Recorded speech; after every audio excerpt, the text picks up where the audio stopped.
Good evening, and thanks so much for joining us. I'm Christy McDonald. It was the announcement we didn't want to hear but had a gut feeling would come, and it is making headlines around the world.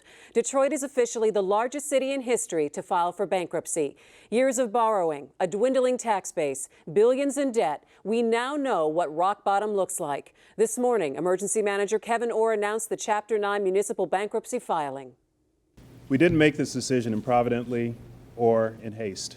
This has been a decision that in one fashion or another has been working its way to the city for the better part of 6 decades. We're finally at a point where we simply cannot kick the can down the road any further. We must address these issues and restore services to the citizens of the city. Governor Snyder says this is a new beginning for the city. I had a chance to speak with him and Kevyn Orr a short time after the announcement. Gentlemen, thank you so much for joining us on MiWeek. Governor Snyder, I'd like to start with you. When did that phone call come in from Kevyn this week saying that he wanted to file for bankruptcy, and what was that conversation between the two of you like? Well, we've had ongoing meetings, so this wasn't a surprise by any means. Kevyn held his creditors meeting June 14th or so and basically set a 30-day kind of timetable to see what kind of response he would get. Those 30 days had gone by, so we were having regular discussions. On Tuesday night, I received an email from him with a recommendation to move forward with the bankruptcy. We met on Wednesday, we had extensive discussions, and on Thursday we were going through the preparation, did the letter. I thought it was the appropriate thing to do. A very difficult decision because, again, you're talking about many people involved in this process, but this is the right thing to do because there was no viable alternative. So I went ahead and authorized the filing. Kevyn did the filing, and now it's time to move forward and get Detroit stabilized and grow Detroit. And Kevyn, obviously not a very easy process. Chapter 9 of this magnitude is really uncharted territory. What are your biggest concerns going forward in the process? And do you think lawsuits are going to be a problem in delaying this process? No, I mean, one of the things that Chapter 9 is designed to do is to stem the lawsuits. That's why there's an automatic stay and to bring everybody to the table. It also starts from a doctrinal purpose of setting out the obligations that the municipality has, which is to provide services for the health, safety, and welfare of its citizens as a priority.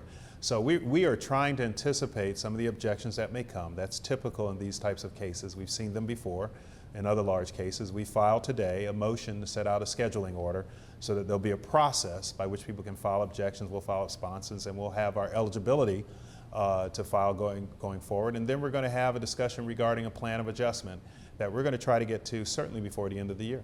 So, Kevyn, Detroiters can expect their city services. What do you say to pensioners today who see these headlines, Detroit in bankruptcy, and what can they expect now? Well, what I say to pensioners, first of all, is we have no plans to change anything from the status quo for the balance of this year with regard to any of those obligations. What I also say to them, though, is I understand and am sensitive, highly sensitive to the concerns.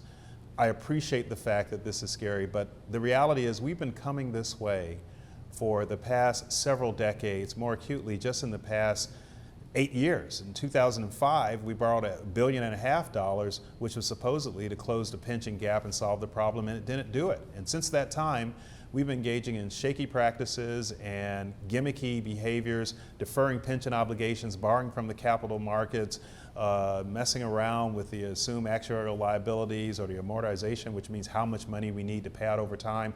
We've got to stop. We can't, the situation doesn't get better, it just keeps getting worse.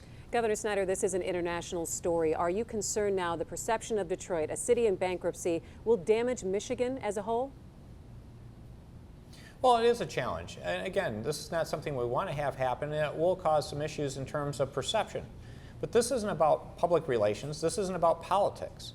This is about doing our job to do the best we can to take care of the 700,000 wonderful people in the city of Detroit.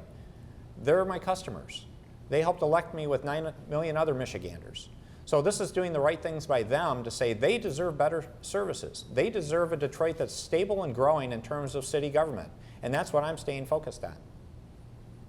And Kevyn, quickly, can you tell us what would be the timeline? When do you expect this to start, and when do you expect to come out of it? Well, the case has started. We anticipate a judge being assigned by the circuit chief within the next day or so, possibly a series of hearings next week as we go forward. But we're trying to get this done, Christy, in a very ambitious timeline, certainly by next fall, next September, from a plan of adjustment and confirmation, because the issues are so extant. They are finite, and they've been coming a long way. This should surprise no one. What we cannot do And what I pledged to the governor I would do when I got here is to behave in a very deliberative and open manner and get at this problem as quickly as I could, and that's what we're trying to do. And you have your work cut out for you. Gentlemen, thank you so much for joining us on MiWeek. Thank you, Christy. Thank you.